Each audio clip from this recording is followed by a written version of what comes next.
आप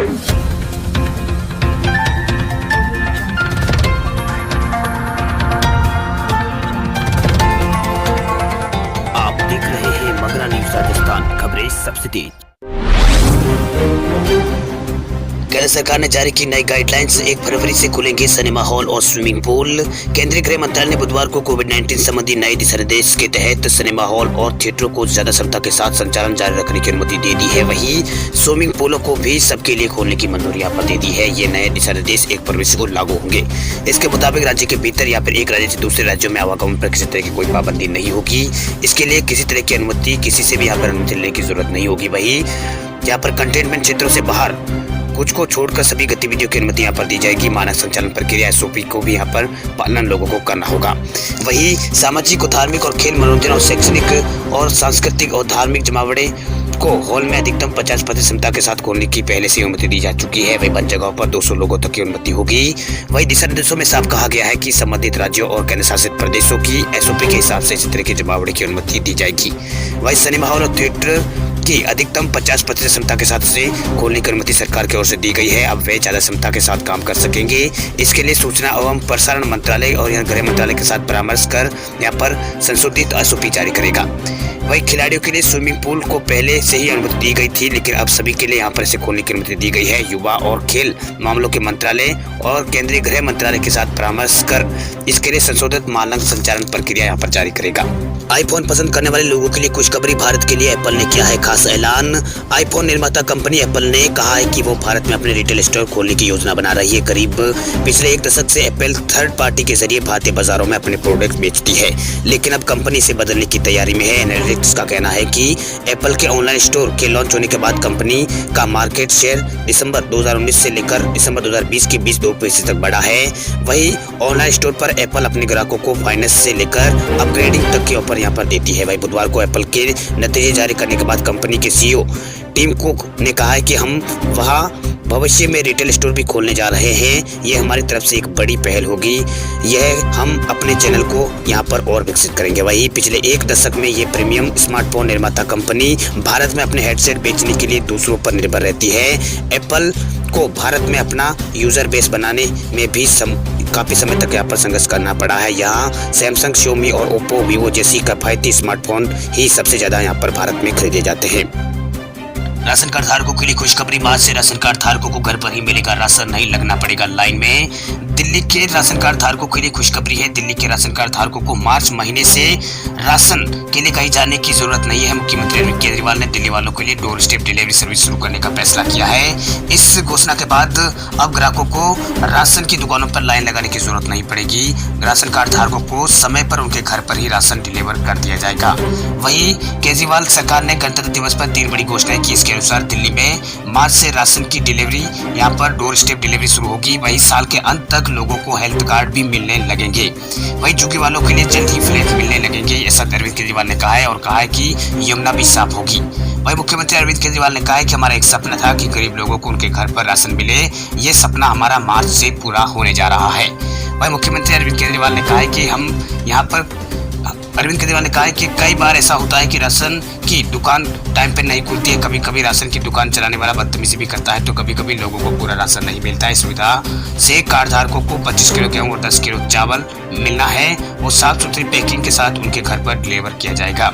वही हर महीने के कट्टे का यहाँ पर अनाज बिना कहीं जाए उनके घर पे मिलने लगेगा। इससे लोगों को समय पर यहाँ पर लोगों की समय की बचत भी होगी और राशन की दुकानों पर निर्भरता भी यहाँ पर लोगों की कम होगी। यूपी में अब नहीं दिखेगा सरकारी ठेका, योगी सरकार का आदेश। उत्तर प्रदेश में बियर और शराब की दुकानों पर लगे बोर्ड से सरकारी और ठेका शब्द हटा दिया जाएगा। बुधवार को आबकारी विभाग के आदेश के बाद इन दोनों शब्दों पर काले रंग का पेंट यहाँ पर लगा दिया गया है।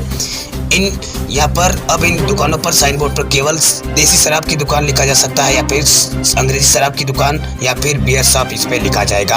आपको बता दें कि राज्य में जितनी भी शराब, बियर या फिर भांग की दुकानें हैं उनका लाइसेंस उत्तर प्रदेश सरकार ही जारी करती है। इसलिए अब तक हर दुकान पर सरकारी लाइसेंस शराब, बियर की दुकान या फिर सरकारी भांग का ठेका यहाँ पर लिखा होता था, लेकिन अब सरकार नहीं चाहती है कि इन शब्दों का इस्तेमाल किया जाए। इसलिए आबकारी विभाग ने इन्हें हटाने के आदेश यहाँ पर दे दिए हैं। ठेका संचालकों के मुताबिक आबकारी विभाग की तरफ से जारी निर्देशों का अनुपालन करते हुए ये शब्द यहाँ पर मिटाए जा रहे हैं। वहीं उत्तर प्रदेश में घर में बार का इंतजाम रखने वाले आबकारी विभाग, अगर कोई घर में ज़्यादा शराब रखता है तो उनको यहाँ पर आबकारी विभाग से लाइसेंस लेना होगा। यूपी सरकार की वित्तीय वर्ष 2021-22 के लिए जारी नई आबकारी नीति में यह प्रावधान किया गया है। इसके तहत व्यक्तिगत प्रयोग के लिए यहाँ पर शराब के लिए होम लाइसेंस यहाँ पर लेना होगा। व्यक्तिगत प्रयोग के लिए निर्धारित फुटकर सीमा 16 लीटर से अधिक शराब या फिर बियर अपने पास रखने के लिए अब यहाँ पर एक होम लाइसेंस लेना होगा। निजी प्रयोग के लिए व्यक्तियों को निर्धारित फुटकर सीमा 16 लीटर से अधिक मदिरा के लिए या विक्रय यहाँ पर निजी कब्जे में निर्धारित शर्तों के अधीन रखने के लिए हर साल 12,000 रुपए का लाइसेंस फीस और जमानत राशि 51,000 रुपए जमा करानी होगी। किसानों के लिए खुशखबरी, सरकार ने किया है 1200 करोड़ रुपए का ऐलान, जल्द मिलेंगे 4-4 हजार रुपए। किसानों के लिए इस वक्त एक बड़ी खबर सामने आ रही है। किसानों को 4-4 हजार रुपए मिलेंगे, मगर ये पैसा देश भर के सभी किसानों को नहीं बल्कि केवल मध्य प्रदेश के किसानों को मिलेगा। दरअसल मध्य प्रदेश की शिवराज सरकार ने मुख्यमंत्री किसान कल्याण योजना के तहत 400 करोड़ रुपए किसानों के खाते में डालने का ऐलान किया है। इस योजना के तहत राज्य के किसानों के बैंक खाते में 2 बार 2-2 हजार रुपए ट्रांसफर किए जाएंगे, मगर इस योजना के लिए किसानों का केंद्र सरकार की पीएम किसान योजना के तहत पंजीकृत होना जरूरी है। ये पैसा राज्य के किसानों को पीएम किसान योजना से अलग यहाँ पर मिलता है। वही 30 जनवरी को मध्य प्रदेश सरकार 20 लाख किसानों के बैंक खाते में कुल यहाँ पर 400 करोड़ रुपए ट्रांसफर करेगी। राज्य सरकार ने फरवरी और फिर मार्च में 400 करोड़ रुपए यहाँ पर किसानों के खाते में डालने का ऐलान यहाँ पर किया है। पीएम किसान योजना के सालाना 6,000 रुपए के साथ साथ मध्य प्रदेश के किसानों को मुख्यमंत्री किसान योजना के तहत यहाँ पर 4,000 रुपए और दिए जाते हैं। इसी तरह राज्य के कुल सभी किसानों को कुल यहाँ पर 10,000 रुपए की मदद यहाँ पर मिलती है 1 साल के अंदर।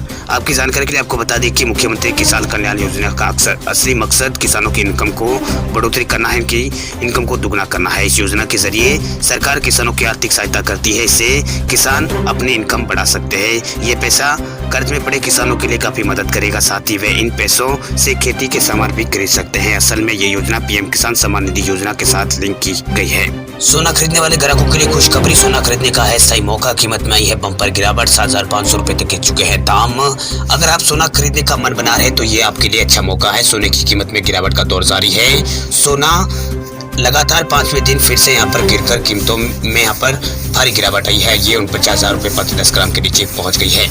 वही सोने के साथ साथ चांदी कीमत में भी बड़ी गिरावट आ चुकी है। भारतीय सराफा बाजारों में सोने और चांदी दोनों कीमत में यहाँ पर गिरावट देखने को मिल रही है। वही पिछले 5 दिनों में सोने की कीमत में बड़ी गिरावट आई है। सोना गिरकर अपने उच्चतम स्तर से 7,500 रुपए प्रति 10 ग्राम यहाँ पर सस्ता हो चुका है। वही सोने की कीमत में पिछले कुछ दिनों से लगातार गिरावट का दौर देखने को मिल रहा है। सोना एक बार फिर नरमी की ओर बढ़ रहा है। कोरोना वैक्सीन की शुरुआत के साथ ही यहाँ पर कोरोना वैक्सीनेशन की शुरुआत के साथ ही यहाँ पर शेयर बाजार में रंगत लौट आई है, जिसका असर अब सोने की कीमत पर देखने को मिल रहा है। वही निवेशक सोने से पैसे निकालकर शेयर बाजार में लगा रहे हैं। सोने में बिकवाली बढ़ रही है। वही डॉलर में मजबूती का भी यहाँ पर असर सोने की कीमतों में देखने को मिल रहा है। सोना अपने उच्चतम भाव से 7,500 रुपए तक नीचे लुढ़क चुका है। 7 अगस्त 2020 को सोना अपने ऑल टाइम हाई रेट पर पहुंच गया था। उस दिन सोने की कीमत 56,300 रुपए प्रति 10 ग्राम तक पहुंच गई थी। अगर इस कीमत से तुलना करें तो सोना अपने उच्चतम स्तर से 7,500 रुपए यहाँ पर नीचे गिर चुका है। वही गोल्ड फ्यूचर रेट की बात करें तो यहाँ पर MCX पर सोने की कीमत 0.33% की गिरावट इसमें आई है। सोना गिरकर 48,702 रुपए प्रति 10 ग्राम पर पहुंच गया है। ये लगातार 5वां दिन है सोने की कीमत में गिरावट देखने को मिली है। वही चांदी की कीमत में 1% की गिरावट आई है। सिल्वर भी यहाँ पर 65,867 रुपए प्रति किलोग्राम यहाँ पर ट्रेंड कर रहा है। वही इंटरनेशनल मार्केट में भी आज सोने चांदी की कीमत में गिरावट देखने को मिली है। अमेरिका के बाजारों में सोना $2.90 गिरकर ये $1,837.17 प्रति औंस पर पहुंच गया। वही चांदी की कीमत भी $0.4 की गिरावट के साथ $25.11 प्रति स्तर पर पहुंच गई। अब बात करें देश भर के कोरोना आंकड़ों की। देश में पिछले 24 घंटों में सामने आए हैं 11,767 नए कोरोना के मामले। 23 लाख से ज्यादा लोगों को भारत में लग चुकी है कोरोना की वैक्सीन। देश में पिछले 24 घंटों के अंदर जानलेवा कोरोना वायरस के 11,767 नए कोरोना के केस भारत में सामने आए हैं। वही इस दौरान पिछले 24 घंटों के अंदर भारत में 123 लोगों की कोरोना के कारण मौत हुई है। वही देश में पिछले 19 दिनों से कोरोना संक्रमण के केस लगातार 20,000 से कम बने हुए हैं। साथ ही मौतों की संख्या में भी लगातार गिरावट दर्ज की जा रही है। देश में जो रिकवरी रेट है वो 96% से ज्यादा है, जबकि मृत्यु दर भारत में 1.73% है। वही केंद्रीय स्वास्थ्य मंत्रालय की ओर से जारी किए गए ताजा आंकड़ों के मुताबिक देश में अब कुल कोरोना संक्रमितों की संख्या जो है भारत में वो 1,07,00,000 के आसपास मामले भारत में सामने आ चुके हैं। वहीं इनमें अब तक भारत में यहाँ पर 1,53,000 लोगों की मौत हो चुकी है। वहीं देश में अब कुल 1,03 लाख से ज्यादा लोग कोरोना महामारी से ठीक हो चुके हैं। वहीं देश में फिलहाल 1,73,000 के आसपास एक्टिव केस है। वहीं देश में 80% मामले 8 राज्यों और केंद्र शासित प्रदेशों से है। इनमें केरल, महाराष्ट्र और कर्नाटक, तमिलनाडु, छत्तीसगढ़, गुजरात और पश्चिम बंगाल है। ये 8 राज्य ऐसे हैं जहां पर सबसे ज्यादा कोरोना के मामले आ रहे हैं। देश के टोटल मामले जो भी है उनमें यहाँ पर 80% हिस्सा इन्हीं राज्यों का है।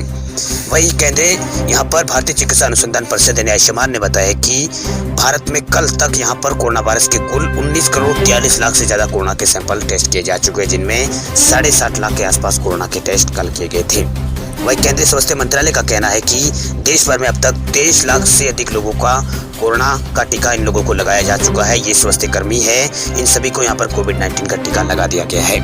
वही टीकाकरण के गंभीर प्रतिकूल प्रभाव या इसके कारण कोई मौत होने का कोई मामला यहाँ पर पिछले 24 घंटों के अंदर तो कोई सामने नहीं आया है। वही मंत्रालय ने आगे कहा है कि कल जिन लोगों को टीका लगाया गया है उनमें यहाँ पर 80% के आसपास लोगों को टीका 5 राज्यों के अंदर लगाया गया है। इनमें कर्नाटक, पश्चिम बंगाल, महाराष्ट्र, मध्य प्रदेश और राजस्थान शामिल है। वही स्वास्थ्य मंत्रालय ने आगे कहा है कि यहाँ पर कल 28 राज्यों और केंद्र शासित प्रदेशों में शाम 6 बजे तक कुल 2,99,299 या लगभग 3 लाख के आसपास लोगों का टीकाकरण कल यहाँ पर किया गया है। वह स्वास्थ्य मंत्रालय के अतिरिक्त सचिव ने यहाँ पर कहा है कि अब तक कुल देश में 16 लोगों को अस्पताल में कोरोना के जो वैक्सीन लगाने के बाद में उनमें साइड इफेक्ट की बात यहाँ पर सामने आई है। 16 लोगों को अब तक भर्ती कराया गया है। मंत्रालय ने कहा है कि अब तक कुल 9 लोगों की मौत की सूचना हुई है, यानी मौत का यहाँ पर 9 मामले सामने हैं। इनमें कोई भी मामला कोविड-19 टीकाकरण से जुड़ा हुआ नहीं है।